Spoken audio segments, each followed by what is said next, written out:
Senhor, salva vidas aqui, Senhor. Espírito Santo, salva vidas aqui. Salva, Senhor.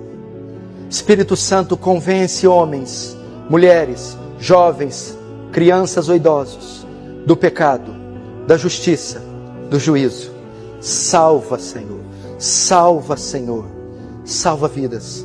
O Senhor as chamou hoje, veio buscá-las, veio ao seu encontro, veio nessa concentração de pecadores para buscá-los, para convencê-los do pecado, para mostrar a justiça de Deus e a solução na cruz de Cristo.